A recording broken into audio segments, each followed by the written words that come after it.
आप देख रहे हैं आरपीआई न्यूज इंडिया और लॉग इन करें खबरों के लिए आरपीआई न्यूज इंडिया।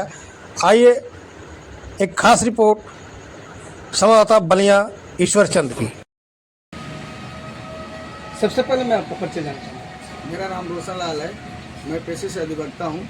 ग्राम पोस्ट खंडवा का निवासी हूँ। अभी जो लखनऊ में माननीय साहब की जयंती के शुभ अवसर पे जो तमाम भीड़ें दिख रहे थे, वो भीड़ का क्या मतलब हमारे दर्शकों को बताएंगे, उसे क्या? ये भीड़ आपको दर्शाती है कि हम 2027 में बहुजन समाज पार्टी की सरकार बनाएंगे और माननीय साहब के जन्मदिन के शुभ अवसर पर जो भी लोग गए थे संकल्प लेकर आए हैं कि इस बार हम सरकार बनाएंगे। और वही अपने सारे जो भी अनुयायी थे बहुजन समाज पार्टी के माननीय साहब को मानने वाले, ये संकल्प लेकर अपने अपने क्षेत्र में आए हैं और आप क्षेत्र का दौरा कर रहे हैं। आपको पता ही चल रहा है कि हाँ क्षेत्र में माहौल क्या है और 2027 में बीएसपी की सरकार बन रही है। भीड़ की संख्या बता सकते हैं कितनी? भीड़ की संख्या बीएसपी का जब कोई भी कार्यक्रम होता है उसमें भीड़ की जनसंख्या, आप खुद पत्रकार है, आप देखें क्षेत्र में उसकी कोई जनसंख्या नहीं होती है, उसकी तो बहुत काफ़ी जनसंख्या था। उसका आंकड़ा का दे, वो तो बिना आंकड़ा पूरा लखनऊ लीना हो गया था, उसका आंकड़ा की कोई जरूरत नहीं है। वहाँ के जनता ही बता दी, अब क्षेत्र से पूछ लीजिए, हम क्या बताएं। तो क्या 2027 में बहुजन समाज पार्टी गठबंधन करके चुनाव लड़ गया, सिंगल लड़ेगी? ये तो बहन जी ने पहले ही बोल दिया था कि हम किसी से गठबंधन नहीं करेंगे और स्वयं लड़े थे और स्वयं हम 2007 में सरकार बनाए थे, तो इसमें कोई नहीं है। इसका फैसला तो नेता के ऊपर है, जो बहन जी लेगी फैसला वो जो 2007 का दौर कुछ और था, इस समय का दौर कुछ और है, तो क्या अकेले आप सरकार बना सकते हैं? एकदम बना सकते हैं। किस तरह आप तो देख रहे हैं कि सिर्फ बहुजन समाज पार्टी में तनहा सिर्फ दलित रह गया है, क्या दलित के ऊपर बेस पे आप सरकार? नहीं, अभी सबसे पहले पूर्वांचल में टिकट फाइनल हुआ है, मुस्लिम समाज का हुआ है, ब्राह्मण समाज का हुआ है। ये कैसे हुआ? हमारा भाईचारा कमेटी, हमारा जो पदाधिकारी हैं हर समाज से हुए, हर जगह जोन कोऑर्डिनेटर, मंडल कोऑर्डिनेटर, चाहे जिला अध्यक्ष, हर समाज के हैं और हर समाज के लोगों को हमारी पार्टी टिकट देती है। ऐसे कैसे है? ये तो दूसरों का अफवाह है।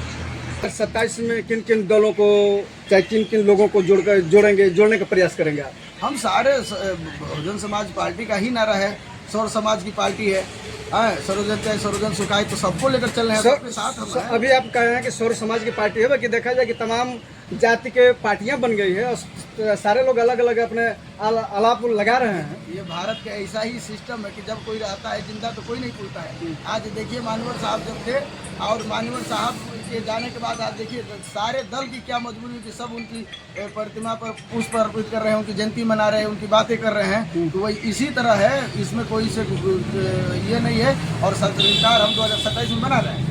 अभी बात आ रही है राहुल गांधी की, उन्होंने कहा है कि यदि मान्यवर साहब होते तो हम उनको प्रधानमंत्री बनाते हैं। कहाँ तक सत्यता? अब मान्यवर साहब के बाद वो क्या करेंगे, उनको पता ही नहीं है। मान्यवर साहब को राष्ट्रपति का पद मिला था, वो उसको ठुकरा दिया। मान्यवर साहब यह बोले थे कि मैं जो है वोट से सीएम पीएम लेंगे, तो वो उन्होंने बनाया, 4 वर्ष सरकार बनाया।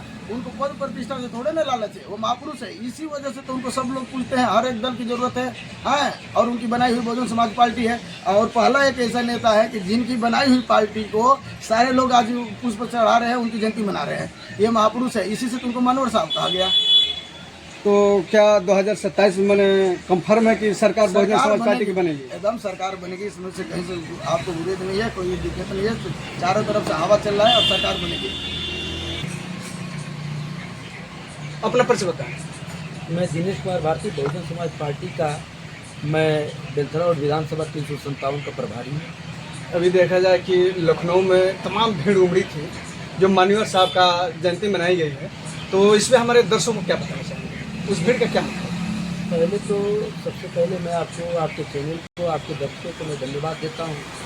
और जो हमारे महापुरुष मानवर श्री मसीहा कांशीराम साहब जी के मैं चरणों में सदा अर्पित करता हूँ, बाबा साहब के चरणों में सदा अर्पित करता हूँ, बहुजन समाज पार्टी के मैं सदा करता हूँ। और आपने देखा है कि ये जो लखनऊ में इको गार्डन में मानवर साहब जो स्मारक स्थल है, वहाँ पे लगभग जो भीड़, लगभग भीड़ 5 लाख से अधिक की भीड़ थी इस बार। और आपने देखा कि जो 9 अक्टूबर 2025 में जो कार्यक्रम हुआ था उनके पुण्यतिथि पे, उसमें लगभग 20 लाख से भी अधिक लोगों की जनसंख्या वहाँ पहुँची थी, जनसैलाब उभरा था।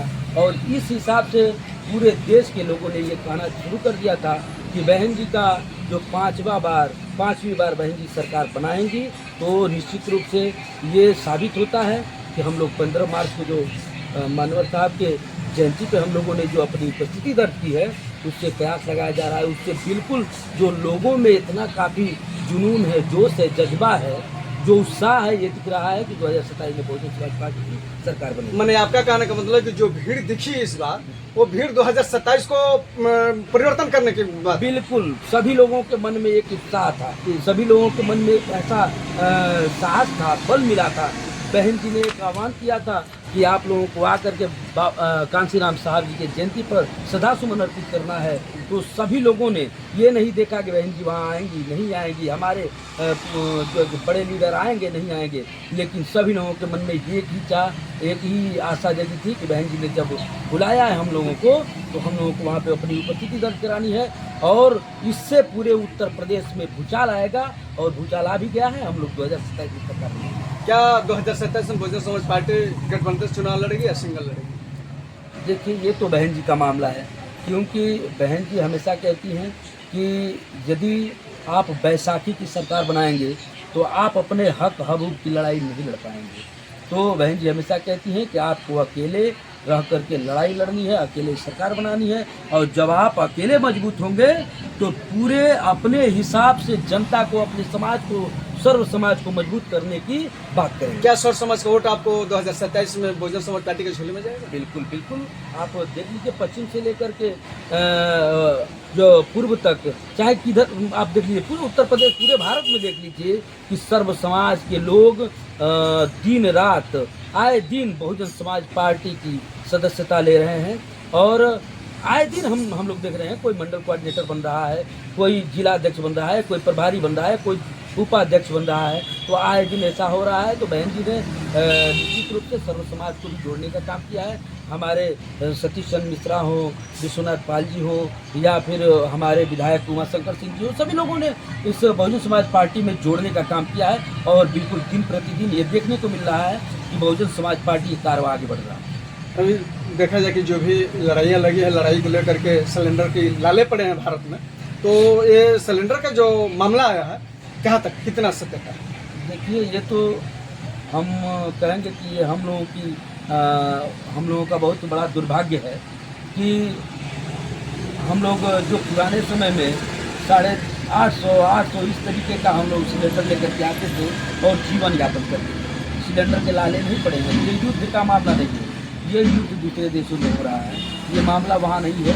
ये सबसे बड़ी बात है कि जो बड़े कंपनियों को जो सरकार ने उनके हाथ में ये व्यवस्था सौंप दिया है, तो उन लोगों ने ये जो कैप्चर करके रखा है।